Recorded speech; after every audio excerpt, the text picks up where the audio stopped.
Hi, this podcast is brought to you by Alphaniketan, the Investor Education Academy of Alphaniti. Is your portfolio battle ready?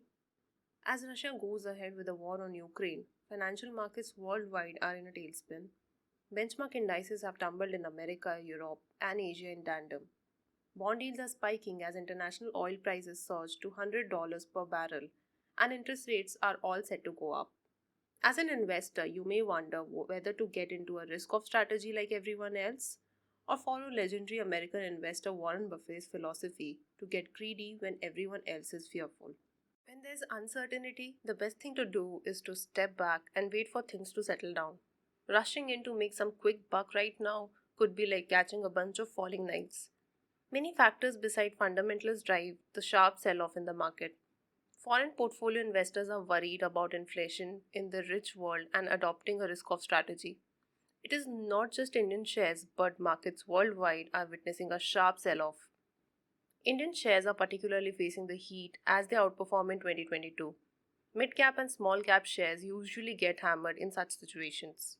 While you wait for the dust to settle down over the geopolitical tensions triggered by the Russia Ukraine conflict, you may want to consider a few sectors that could give your investments hope. The advice usually is to stick to sector leaders in the so called defensive segments like the consumer staples and pharmaceuticals. Technology services are one such segment that may seek your attention in the next few quarters with performance. The quarterly results announcements from leading players like TCS and Infosys paint a picture of long term structural opportunity resulting from cloud computing in the short term and digital transformation in the long term.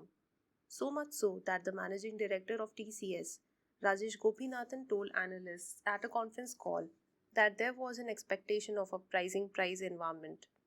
IT services companies primarily focus on servicing clients in North America and major European markets. A key parameter is the pricing of contracts. For many quarters, technology services companies could not confidently say that the pricing pressures have abated in conference calls. Infosys CEO Salil Parekh said that the company had seen some stability in pricing.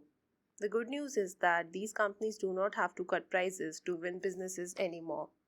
The stock market has interpreted that over the past few months, IT services companies' shares outperformed the S&P BSE Sensex over the 12 months. However, there has been a sharp correction in the stock prices in the recent few weeks. Many market pundits speak about the need for foreign portfolio investors to sell as the primary reason and not the fundamentals of these companies. For business, Indian IT services depend on the capital expenditure planned by primarily the US Fortune 500 companies.